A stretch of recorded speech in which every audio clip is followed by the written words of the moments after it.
Sir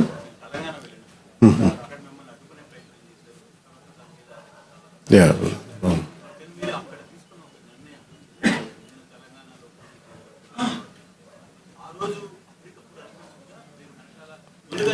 అంటే అసలు ఏముంటాయండి plans ఏముంటాయండి అంటే ఇది నేను నిజంగా చెప్పాలంటే అక్కడ పార్టీని కూడా నేను నాకు జర్నలిస్ట్ కాలనీలో నిన్న కూడా చెప్పాను జర్నలిస్ట్ కాలనీలో పార్టీ ఆఫీస్ కూడా తీసేసాను నేను కాకపోతే మా జన సైనికులు పోలేదు మా నాయకులు వదలలేదు నన్ను వాళ్ళు ఏదో ఒకటి చెప్పని అంటే సార్ వాళ్ళకు చాలా నుంచి అడుగుతూ ఉన్నారు నేను చెప్పాను నాకు మీరు చేసుకుంటే వెళ్ళమని చెప్పాను అది ఆర్గానిక్గా ఎదుగుండేదేమో నేను అసలు ఎలాగైనా పోటీ చేస్తాను ఈరోజు మీరు చెప్పండి కొత్తగా నేను పోటీ చేయకపోవడాలు ఏం లేదు మా వాళ్ళు చేస్తూనే ఉన్నారు అంత ఎసెప్టివ్గా స్టేట్మెంట్ ఇవ్వాల్సి వచ్చింది అంతేగాని దాని ఏదో కూర్చోమని ప్రీ ప్లాన్డ్గాను అయ్యేం లేదండి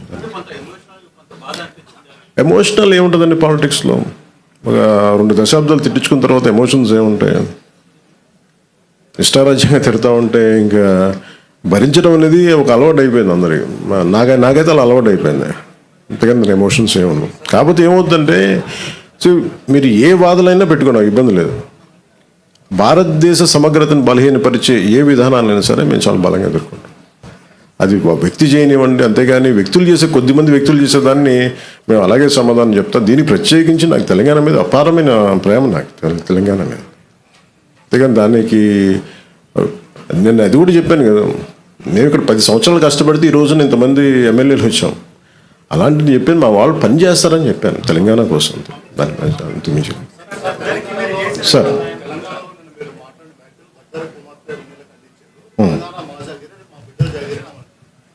ఏదండి అది ఎవరికి మాట్లాడాను అది తెలంగాణ ప్రజలను ఉద్దేశించి కాదు కదా తెలంగాణ 100% భూమిపుత్రులు జాగిరే కదా దాన్ని ఎవడు కాదన్నారు నేను అది కాదన్నా నన్ను అడుగు పెట్టనివ్వనన్నారు తెలంగాణ భారతదేశంలో అంతర్భాగం కదా నువ్వు రాకూడదు ఇక్కడ హాస్పిటల్ ఆపరేషన్ చేయించుకుంటూ ఒక్కళ్ళు మాట్లాడచ్చు 10 మంది మాట్లాడచ్చు కానీ గద్దర్ గారు ఎప్పుడు ఇలా మాట్లాడలేదు మా అజయ్ కుమార్ గద్దర్ గారి శిష్యులే కదా ఆయన ఉస్మానియాలో చదువుకున్న వ్యక్తే కదా రాడికల్ మూమెంట్స్లో తిరిగిన వ్యక్తే కదా ఆయన ఇది మేబీ వాళ్ళు ఏదైనా చూడుకొని ఏదైనా పొరపాటు అని ఉండరు నాకు వాళ్ళు బాగా తెలుసు కదా వాళ్ళ కుటుంబం కూడా అది సరిగ్గా అర్థం చేసుకుని లేకుండా మాట్లాడుండొచ్చు అంతకుమించి ఇంకేమన్నా వాళ్ళంటే నాకు అందరికీ చాలా ఇష్టం నాకు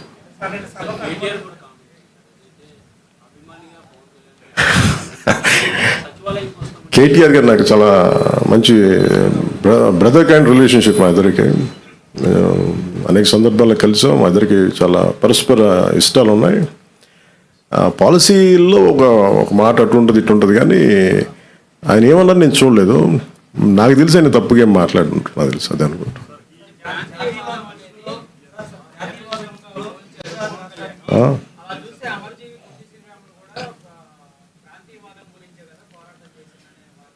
అంటే మనం ప్రత్యేక రాష్ట్రం కోరుకోవటం వేరు ఇప్పుడు అమర్జీ పొట్టి శ్రీరాములు గారు ప్రత్యేక రాష్ట్రం కోరుకున్నారు తెలుగు ప్రజలు కావచ్చు ఆంధ్ర ప్రాంత ప్రజలు కావచ్చు దాన్ని ఆయన త్యాగం చేశారు అంతే ఆయన కూర్చోబెట్టి గొడవ పెట్టలేదు తెలుగు వాళ్ళందరికీ రాష్ట్రం కావాలని కోరుకోవటం వేరు కానీ ఎక్కడ మిగతా వాళ్ళు రాకూడదు అసలు అలాంటి దోషణ ఎక్కడ చేయలేదు ఇది నేను అంటుంది ఏంటంటే ఇట్స్ నాట్ అబౌట్ ఒక తెలంగాణ గురించో ఒక ఆంధ్ర గురించో కాదు మీరు వెళ్ళే కొద్దీ విభజించుకుంటా వెళ్ళిపోతే ఈ విభజన ఒక భూమికి మీరు సరిహద్దు వేయగలరు కానీ మనసుల్లో వేసే ఈ విభజన ఈ వేర్పాటు చాలా కనిపించవు చాలా లోతుకి వెళ్ళిపోతాయి భవిష్యత్తులో మనం అద్భుతమైన అభివృద్ధి ఇవ్వలేకపోవచ్చు కానీ మన కనీస ధర్మం ద్వేషం ఇవైతే ఇవ్వకూడదు కదా సమాజానికి అంతకుమించి తప్ప అంటే ఆయన్ని కూడా నాకు తెలిసి ఆయన ఒక రైట్ పర్స్పెక్టివ్లో అని ఉంటారు కానీ ఒకసారి నాకు పూర్తి నేను చెప్పింది చూస్తుంటే నాకు అలా ఉండేది కాదేమో అది మేము ఎప్పుడైనా కూర్చున్నప్పుడు సరదాగా మేము మాట్లాడుకుంటాం దట్స్ నాట్ ఎట్ ఆల్ విషయం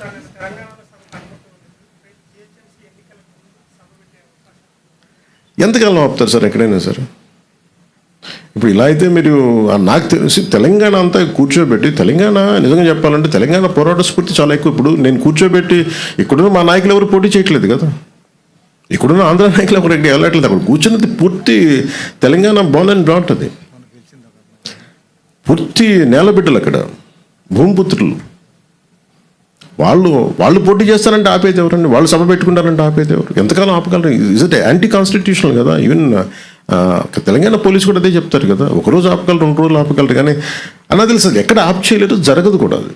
అది ఉన్న ఏదో ఒక మేబీ ఆ సందర్భం నాకు తెలిసి ఇది ఒక్కళ్ళు కూర్చొని చేసింది కాదు, ఏదో అది చిలికి గాలి వల్ల అయిందనుకుంటున్నాను. అంతకుమించి నేను నిజంగా చెప్పాలంటే నేను అడిగారు మన ఛానల్లో కూడా, మన కొంతమంది జర్నలిస్ట్ సోదరులు కూడా అడిగారు, ఏదైనా కాన్స్పిరసీ ఉంటుంది అంటే, ఏముంటుంది కాన్స్పిరసీ, ఏదో ఒకళ్ళు కూర్చోబెట్టి మాట్లాడి కాకపోతే దేనికి తక్కువ అంటుకుంటుందంటే, మన దేశంలో బతకడం మన హక్కు కదా. మన హక్కుని ఇప్పుడు నేను కూర్చోబెట్టి ఈరోజు ఆర్టికల్ 370 రద్దంటే, నువ్వు కూర్చోబెట్టి కాశ్మీరీ పండితులు మీరు ఇక్కడి నుంచి వెళ్ళిపోండి అంటే, అవన్నీ ఎటు తిరిగినాయి, ఎటు వచ్చినాయి.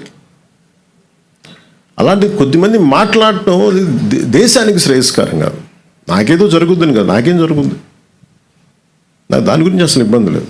ద్వేషం, విద్వేషాలకి ద్వేషాలకే ఒక ముగింపు పలకాలనే కదండి. విద్యార్థులు ఏం ద్వేషం ఉంటుంది, యువతలో ఏం ద్వేషం ఉంటుంది. ఇప్పుడు ఇందాక కలిసినప్పుడు వాళ్ళు కూర్చోబెట్టి ఇద్దరు భార్యాభర్తలు ఇద్దరు, ఒకళ్ళు నల్గొండ నుంచి, ఇంకొకళ్ళు ఇక్కడే మన గుంటూరు నుంచి, సంబంధ బాంధవ్యాలు ఉంటాయి, వ్యాపారాలు ఉన్నాయి. అది కూడా చెప్పాను.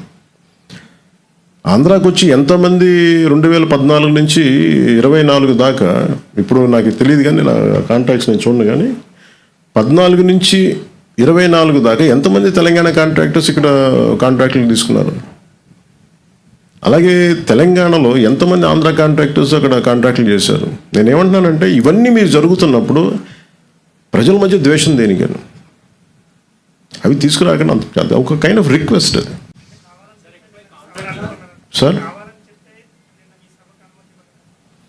నాకు నిజంగా తెలియదు సార్, ప్రాబ్లం నేను నిజంగా చెప్తాను కదా, నాకు మా వాళ్ళు పోరు పెడితే వెళ్ళాను సార్. నేను మా వాళ్ళు 12 సంవత్సరాల నుంచి అడుగుతున్నారు. నాకు తెలుసు వెళ్తే ఏదో ఒకటి అంటారు, మళ్ళీ నాకు ఎందుకులే అని చెప్పి నాకు 12 సంవత్సరాలు వెయిట్ చేసిన తర్వాత, పుష్కర్ కాలం తర్వాత అంత ద్వేషం ఉండదని అనుకున్నాను. మా వాళ్ళని అడిగితే ప్రేమగా వెళ్ళాను. దానికి నాకు నిజంగా సభకి అనుమతి ఇచ్చుంటే చాలా ఈజీగా చిన్నగా అయిపోయేదేమో, నాకు అదే అనిపిస్తుంది.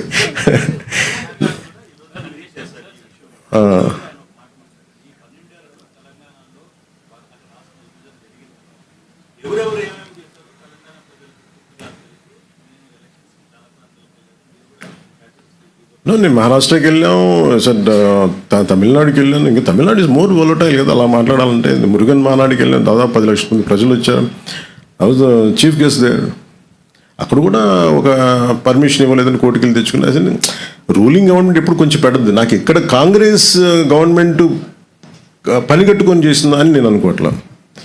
రేవంత్ రెడ్డి గారికి కూడా నాకు అవసరం నాకు తెలిసింది, ఆయన బిహేవ్ జరిగిందని కూడా నేను అనుకోవట్లేదు. అది కూడా మీకు చెప్తున్నాను కదా.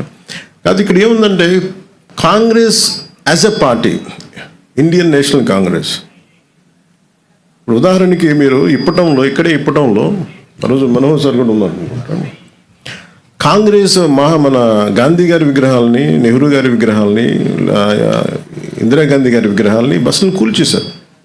కాంగ్రెస్ నుంచి వచ్చిన నాయకులే. అది వైసీపీ రూల్లో వాళ్ళ సొంత కాంగ్రెస్ నుంచి వచ్చిన వైసీపీ నాయకులు తనయులు స్టార్ట్ చేసిన పార్టీ కూల్చేసింది కాంగ్రెస్ దిమ్మల్ని. వాళ్ళు మాతృ సంస్థ నుంచి వచ్చి అలాంటి దానికోసం మేము కదా కూర్చోబెట్టి మాట్లాడి హైలైట్ చేస్తున్నారు రోజున. సో మాకు కాంగ్రెస్ ప్రాబ్లం ఏమొచ్చిందంటే, they have become too convenient. Especially Indian National Congress ఢిల్లీలో కూర్చున్న, either it could be mister Rahul Gandhi or mister Kharge గారు కావచ్చు, ఆర్ మిస్ ప్రియాంక గాంధీ గారు కావచ్చు. I think they should, when they were running a national party, I hope they'll look at how their leaders are performing in each and every state. When you want to have a national integrity, when you can go to Wayanad and you can compete, you can contest.